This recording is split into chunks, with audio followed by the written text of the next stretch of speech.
Alright guys, welcome to your 19th tutorial in JavaScript, and in this lesson I'm going to be talking to you guys about something called loops. Now a loop is extremely useful in JavaScript and pretty much every computer programming language because it basically saves time. Anytime you need to do something repetitive, a loop comes in handy. For example, if you wanted to write like document dot write let's write something stupid. I love Rebecca Black. And if you wanted to write this like 10 times on the screen, then yes, you could go ahead and copy this and paste, paste, paste, paste, paste, paste, paste. But you know what? That's going to get jumbled. Look how messy it is already. And it's just not a very efficient way of doing things. So wouldn't it be cool if there is a way where we could take a line of code and write it once and just tell JavaScript do that 10 times or do that 20 times or do it 100 times? Well, it's going to save you a whole lot of typing. So let me show you guys one way to do that.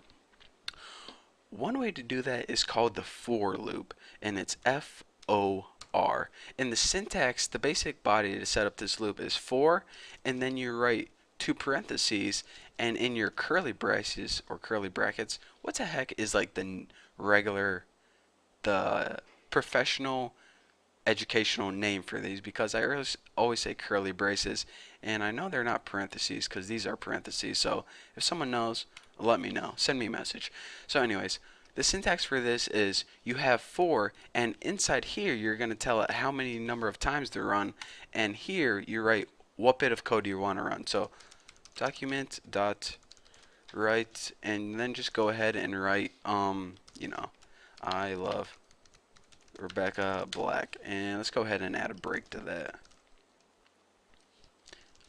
Actually, that needs to be in here. Break. And this would just, whenever we print it out, it will move on to the next line. So you're saying, alright, simple enough. But you don't go ahead and just write a number like 10 in there, or else whenever you try to run it, it's not going to work. That would just be way too easy.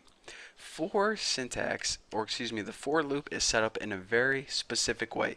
It takes three different statements inside this little condition. The first statement is you need to make a variable and you need to give it a starting point. So you actually don't even need the name var like that. You just need to go ahead and name it because it's going to be expecting a variable. So go ahead and make a variable named x and set it equal to 0. 0 and 1 is basically always your starting point.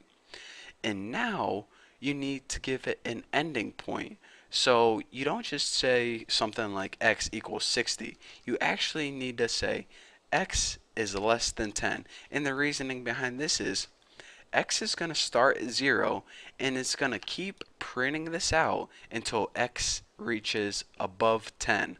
So if you're saying, alright, so is it automatically going to add 1 to it each time or add 3 to it each time? Or how do I know how much to increment x by each time?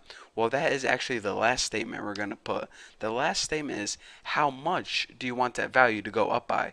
So remember that x plus plus was a special sign for add 1 to it each time. So you can put something like x plus equals 3, and now if we go ahead and save this, it's going to print it out 4 times. And it printed this out 4 times because the first time it said x equals 0. So is 0 less than 10? Yes, so print it out. The next time is 3, 6, and 9. So 0, 3, 6, and 9 is 4 times where it's less than 10. The next time, 12, it's greater than 10, so that's why it doesn't run. So that's what you can do, but most people just always put x plus plus. And this means start at 0, go all the way until you get more than 10. So let's go ahead and save this and check it out. It starts at 0. It goes 0, and I'm talking what the value of x is right now.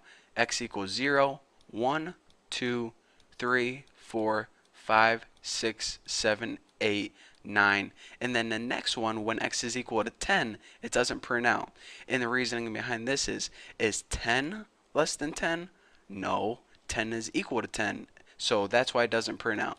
So that is how you can get JavaScript to print out a certain line or a certain bit of code a certain number of times. You can either do this and you can start at 5, and you can go to, 450 if you want by ones. Check it out. Refresh. Oh yeah, look at that huge list there. I love Rebecca Blacks. So anyways, just keep this in mind. If you ever like get in trouble in school and as your punishment you have to type out I love Rebecca Black, which would be a very good punishment 150 times, this is a nice little trick to save you from actually having to type it out. So that's all I have for you guys for this tutorial. I hope you guys enjoyed, and yeah, I guess I will see you in the next tutorial.